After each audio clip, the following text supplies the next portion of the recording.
Welcome back. तो आज की वीडियो के अंदर हम लोग डिस्कस करेंगे द स्ट्रक्चर ऑफ ऑर्गेनाइजेशन।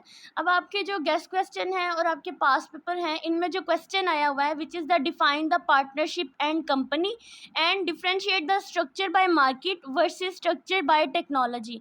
तो अगर मैं आपको एक्सप्लेन करूँ तो सबसे पहले हम लोग इसको स्टार्ट करते हैं। ये दो क्वेश्चन आप नोट करके रख लें या स्क्रीनशॉट पास रख लें कि इन दोनों में से कोई ना कोई आपको आ सकता है।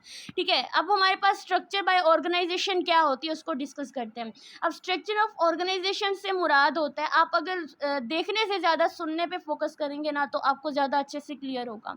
स्ट्रक्चर ऑफ ऑर्गेनाइजेशन का मतलब होता है एक ऐसा ऑफिशियल अरेंजमेंट या फ्रेमवर्क जिसमें ये फिक्स होता है या ये आपको तय करना होता है कि कौन क्या काम करेगा, रिपोर्ट किसको करेगा और डिसीजन किस लेवल पर लिया जाएगा, वो आपका स्ट्रक्चर ऑफ ऑर्गेनाइजेशन होता है। ठीक है, a formal framework that define who is responsible for what task, यानी कौन किस टास्क के लिए रिस्पॉन्सिबल है, उसके अलावा किसको क्या रिपोर्ट करेगा। इसमें हायरार्की का मतलब होता है किस लेवल पर किसको कितना रिपोर्टिंग करनी है, किसको क्या आपने इन्फॉर्म करना होता है, वो आपका इस चीज़ में आ जाता है। देन आता है डिसीजन मेकिंग अथॉरिटी लेवल, कि आपके पास एक अथॉरिटी होती है कि आप, यानी देखो, जैसे अगर मैं एक कंपनी के अंदर काम कर रही हूँ और अब मैं सिर्फ एम्प्लॉय के तौर पे हूँ तो मुझे अभी तक कोई अथॉरिटी नहीं मिली है कि मैं उस कंपनी के लिए कोई डिसीजन मेकिंग करूँ। ऑब्वियसली कंपनी के लिए जो भी डिसीजन लेना होता है वो उस कंपनी के मैनेजर ने या उस कंपनी के जो डेवलपर्स होते हैं या उस कंपनी का जो सीईओ होता है या उस कंपनी का जो ओनर होता है उसके पास अथॉरिटी होती है कि वो डिसीजन मेकिंग करे। तो उस डिसीजन मेकिंग में अथॉरिटी के लेवल्स भी होते हैं। ठीक है, तो ये आपके आता है एक ऑर्गेनाइजेशन के स्ट्रक्चर के अंदर। अब हम इसके टाइप्स के बारे में डिस्कस करेंगे। इसकी अगर टाइप्स की बात करते हैं तो इसमें सबसे पहली टाइप आती है फंक्शनल स्ट्रक्चर।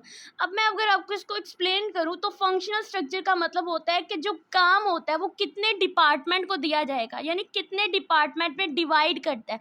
जैसे एक एचआर डिपार्टमेंट है, एक आईटी डिपार्टमेंट है, आपका फाइनेंस डिपार्टमेंट है। अब एचआर डिपार्टमेंट जो होता है इसका काम क्या होता है, लोगों को हायर करना होता है। ठीक है, उनके इंटरव्यूज़ लेना, ह्यूमन रिसोर्सेज मैनेजमेंट जो होता है ना वो मोस्टली इसी में ही होता है। उसके बाद आपका आईटी का आता है। आईटी में होता है कि मतलब उसमें डिफरेंट किस्म के लोग आ जाते हैं, डेवलपर्स आ जाते हैं, कोडर्स आ जाते हैं, वो सारे जो आईटी का काम करते हैं, कंप्यूटिंग का काम करते हैं, वो इस चीज़ में आता है। उसके बाद फाइनेंस आता है, जितना भी फाइनेंशियल काम होता है वो सारा ये डिपार्टमेंट जो है वो हैंडल करता है। इसके अलावा इसमें जो ज़्यादातर फोकस होता है ना उनमें एक्सपर्ट पर होता है। हर डिपार्टमेंट में एक्सपर्ट होता है लेकिन इनमें आपस में जो कम्युनिकेशन होती है ना वो स्लो होती है। ज़्यादा से ज़्यादा वो अपने काम पे ही फोकस कर रहे होते हैं लेकिन कम्युनिकेशन इनमें होती है लेकिन थोड़ी होती है। वो आपका फंक्शनल स्ट्रक्चर होता है। ठीक है, फंक्शनल स्ट्रक्चर यानी कि हर एक डिपार्टमेंट को उसके काम दे दिए जाते हैं कि उसने ये काम करना है और अपने काम में बिजी हो जाते हैं, और अगर कम्युनिकेशन आपस में करनी भी है तो सिर्फ काम के लिए करनी है। उसके बाद हम बात करेंगे डिवीजनल। अब हम बात करेंगे डिवीजनल स्ट्रक्चर्स की। तो जो डिवीजनल स्ट्रक्चर्स होते हैं ना इसमें क्या होता है कि आपकी जो टीम होती है वो क्लाइंट की टाइप से बनती है। यानी कि देखो इसमें मार्केट लेवल पर ये मोस्टली यूज़ होता है। डिवीजनल स्ट्रक्चर जो होता है इसमें अब गवर्नमेंट की टीम अलग होती है, आपकी एजुकेशन की टीम अलग होती है, आपकी रिटेल की जो टीम होती है ना वो अलग होती है। यानी मार्केट या प्रोडक्ट के हिसाब से जो आप डिवीजन करते हो वो आपकी डिवीजनल स्ट्रक्चर होती है। ऐसा स्ट्रक्चर जिसको हम लोग डिवीजन लेवल पे, जिसको हम मार्केट लेवल पर मार्केट सेक्टर में डिवाइड करते हैं बाय द क्लाइंट टाइप। जैसे गवर्नमेंट की टीम हम अलग बना देते हैं, एजुकेशन की अलग बना देते हैं, रिटेल की अलग बना देते हैं, स्टूडेंट की अलग बना देते हैं, हर एक की अलग टीम बना देते हैं, हर एक को डिवीजन में दे देते हैं। वो आपके स्ट्रक्चर इस डिवीजन स्ट्रक्चर में आ जाता है। उसके बाद हम बात करेंगे मैट्रिक्स स्ट्रक्चर की। अब इसमें लिखा हुआ है डुअल रिपोर्टिंग होती है, यानी कि इसमें ये होता है कि डुअल रिपोर्टिंग मतलब एक शख्स होता है वो दो लोगों को रिपोर्ट कर रहा होता है। जैसे कि एक आपका जो भी ओनर है वो प्रोजेक्ट मैनेजर और जो डिपार्टमेंट हेड होता है इन दोनों को एक साथ रिपोर्ट कर रहा होता है, इन दोनों को एक साथ काम कर रहा होता है, उनको एक साथ चेक कर रहा होता है। वो मैट्रिक्स स्ट्रक्चर आता है और ये डुअल रिपोर्टिंग रखता है। यानी एक ही बंदा है और वो आगे फर्दर दो लोगों को सेम टाइप की जो रिपोर्टिंग कर रहा होता है वो आपकी मैट्रिक्स स्ट्रक्चर में आ जाती है। उसके बाद हम बात करेंगे टेक्नोलॉजी बेस्ड स्ट्रक्चर। अब जो आपका टेक्नोलॉजी बेस्ड स्ट्रक्चर होता है ना, इसमें जो टीम होती है उसमें टेक्नोलॉजी की बेस पर, यानी उसकी क्या स्पेशलाइजेशन है, किस टेक्नोलॉजी के अंदर, उस बेस पर उनकी टीम बनाई जाती है, उनको स्ट्रक्चर्ड किया जाता है। जैसे अगर एक बंदा है, वो वेब वाले आए हैं, अगर आपने कुछ लोगों को हायर किया है और आप देखेंगे कि वेब वाले स्किल कितने हैं, कितनी टेक्नोलॉजी है, ठीक है, मोबाइल वाले जिन्होंने एंड्रॉयड में किया होता है, नेटवर्किंग वाले कितने हैं, फिर क्या करते हैं, इन सब की अलग अलग टीम बन जाती है, तो वो आपकी टेक्नोलॉजी बेस्ड स्ट्रक्चर में आ जाती है। ठीक है, अब हम डिस्कस करेंगे पार्टनरशिप के बारे में। ये भी पार्टनरशिप और कंपनी दोनों ही इम्पोर्टेंट कॉन्सेप्ट हैं। पार्टनरशिप का मतलब होता है कि जब दो या दो से ज़्यादा लोग मिलकर एक ही बिजनेस को चला रहे होते हैं और उसमें सेम इन्वेस्टमेंट करते हैं, इवन कि उस बिजनेस से उनको जो प्रॉफिट होता है, जो लॉसेस होते हैं, वो दोनों आपस में शेयर कर लेते हैं, तो वो होती है पार्टनरशिप।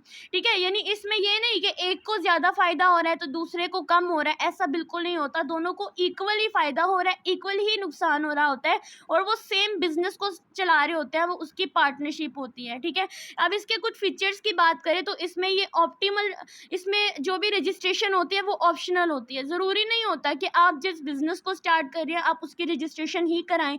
उसके बाद अनलिमिटेड लिएबिलिटी होती है। ठीक है, प्रॉफिट और लॉसेज जो होते हैं ये आपस में शेयर्ड होते हैं। अगर आप इसकी डेफिनेशन कर लेते हैं और एक एग्जांपल ले लेते हैं, एग्जांपल के तौर पर आप ले लें कि जैसे कोई भी बंदा ले ले, जैसे आप कह लें कि अली है और आप कह लें कि सारा है। अली और सारा दोनों मिलकर जो है एक बिजनेस को चलाना चाहते हैं। अब इन दोनों ने मिलकर इक्वली जो है वो इन्वेस्टमेंट की है और इनका बिजनेस स्टार्ट हो गया है। अब इस बिजनेस से आने वाला जो भी प्रॉफिट होगा, जो भी लॉसेस होंगे, इन दोनों में इक्वली शेयर किए जाएंगे, दोनों इक्वली ही रिस्पॉन्सिबल होंगे। उसके बाद हम बात करेंगे एक कंपनी की। तो कंपनी बेसिकली एक ऐसी लीगल एंटिटी रजिस्टर्ड होती है किसी भी इंस्टीट्यूट के लिए।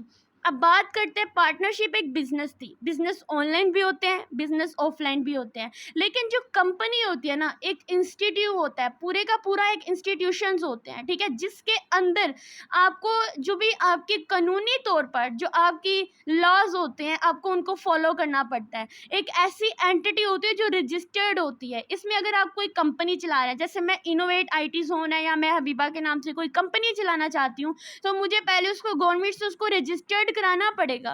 ठीक है, पाकिस्तान में वो अगर कंपनी रजिस्टर्ड है तभी जाकर वो इंटरनेशनल लेवल पर भी बहुत अच्छा बिजनेस जो है वो चला सकती है। तो ये एक कंपनी होती है। इसमें डिफरेंट किस्म के शेयर होल्डर्स होते हैं। ठीक है, डायरेक्टर्स होते हैं। इसमें लायबिलिटी जो होती है वो लिमिटेड होती है। इसके अलावा जितने भी इसके अंदर लीगल आइडेंटिटीज होती हैं वो सेपरेट होती हैं। ये नहीं कि हर एक को बराबर का नुकसान है, बराबर का प्रॉफिट है, वो सिर्फ पार्टनरशिप में होता है। इसमें ज़्यादा नुकसान जो होता है वो ओनर का होता है। ठीक है, ज़्यादा फ़ायदा भी ओनर को ही हो रहा होता है। मोस्टली बाकी सबको जो होता है उनकी पेमेंट दी जाती है, उनकी सैलरी दी जाती है। जो बंदा इस कंपनी में आकर अपनी इन्वेस्टमेंट करेगा, ठीक है, इस कंपनी के लिए अपने शेयर्स देगा, तो वो इस कंपनी के ओनर जितना ही हक रख लेगा। ठीक है, ये होती है एक कंपनी के अंदर। ठीक है, और कॉन्टीन्यूसली ये काम चलता रहता है, कंपनी चलती रहती है। जब एक ओनर की, अगर फॉर एग्जाम्पल ओनर की डेथ भी हो जाती है, उसके बाद भी उसके जितने भी आगे कंपनी जिससे ज़्यादा इन्वेस्ट किया होता है वो कंपनी का ओनर बन जाता है। तो ये चीज़ हमारी कंपनी में आती है और ये चीज़ जो थी हमारी पार्टनरशिप में आती है। अब एक और इम्पोर्टेंट क्वेश्चन इसी में से है, और आपके जो मैंने आपको गेस्ट क्वेश्चन शेयर किए थे, प्लस मैं उन गेस्ट क्वेश्चन को पोस्ट में भी शेयर कर दूंगी, लेकिन मैं ग्रुप के अंदर ऑलरेडी शेयर कर चुकी हूँ। इसमें आता है market sector versus technology based structure. अब जो मार्केट, इन दोनों में जो आपने डिफरेंस देखना है ना, मोस्टली इन 4 पॉइंट पे आपने देखना है। एक होती है बेसिस, कि हमें बेसिस में क्या चाहिए होता है। आपका जो मार्केट सेक्टर होता है कस्टमर इंडस्ट्री टाइप होती है, जबकि जो आपकी टेक्नोलॉजी होती है इसमें जो टेक्निकली जो स्पेशलाइजेशन टीम होती है वो आपके लिए रिक्वायर्ड होती है। इसका फोकस होता है आपके क्लाइंट्स की नीड के ऊपर, जो क्लाइंट है उसकी रिक्वायरमेंट के ऊपर, कि वो आपसे आखिर चाहता क्या है। जबकि जो टेक्नोलॉजी बेस्ड स्ट्रक्चर होता है ना, इसका फोकस होता है आपके जितने भी टीम आई हैं उनके अंदर जो टेक्नोलॉजी है वो एफिशिएंसी तौर पर उनके पास उसका नॉलेज होना चाहिए, आपकी टेक्नोलॉजी बेस्ट होनी चाहिए। उसके बाद हम बात करेंगे एग्जाम्पल की, तो इसमें जो मार्केट में आती है उसमें हमारी गवर्नमेंट आ जाती है, प्राइवेट आ जाते हैं, हमारे रिटायल टीम्स आ जाती हैं, जबकि इसके अंदर आपकी वेब मोबाइल नेटवर्क टीम्स आ जाती है, जिसको हम ऑलरेडी पहले भी डिस्कस कर चुके हैं अभी थोड़ी देर पहले। उसके बाद इसमें रिस्क आ जाते हैं। अगर मार्केट में कोई भी फेल, इसके भी रिस्क के चांसेस ज़्यादा होते हैं, ठीक है। अगर मार्केट लेवल पर किसी चीज़ में कोई बदनामी होती है, कोई टीम खराब होती है, तो इसमें पूरी मार्केट के ऊपर जो होता है वो इफेक्ट पड़ता है, ठीक है। लेकिन अगर टेक्नोलॉजी की बात करते हैं तो इस टेक्नोलॉजी में as compare to the market ज़्यादा रिस्क होते हैं। क्यों? क्योंकि अगर इसमें एक भी टेक्नोलॉजी आउटडेटेड यानी एक्सपायर टेक्नोलॉजी यूज़ की जाएगी तो आपका हो सकता है कि बैकअप करने से भी आपका डाटा जो है वो वापस ना आए। इसमें ज़्यादा काम होता है टेक्नोलॉजी का, आपका ज़्यादा डाटा जो होता है वो उसमें स्टोर होता है। होप सो ये लेक्चर आपके लिए हेल्पफुल रहा होगा। जहाँ ऑर्गेनाइजेशन स्ट्रक्चर की बात की जाए, आपने यही रखना है कि कोई ऐसी अरेंजमेंट होती है, कोई ऐसा फॉर्मल डिज़ाइन होता है जिसमें हर एक को उनके टास्क, उनकी रिस्पॉन्सिबिलिटी के हिसाब से दिए जाते हैं और हर टीम ने अपना काम जो होता है बिल्कुल रिस्पॉन्सिबल होकर और क्लियरली अपने रोल जो होते हैं वो प्ले करने होते हैं। इससे रिलेटेड कोई भी आपको क्वेश्चन हो, आप मुझे कमेंट सेक्शन में ज़रूर पूछिएगा। बाकी आपने मेरी वीडियो को लाइक करना है, चैनल को ज़रूर सब्सक्राइब करना है, अपने फेलोज़ के साथ भी शेयर करें जिनका कल पेपर है। Thank you.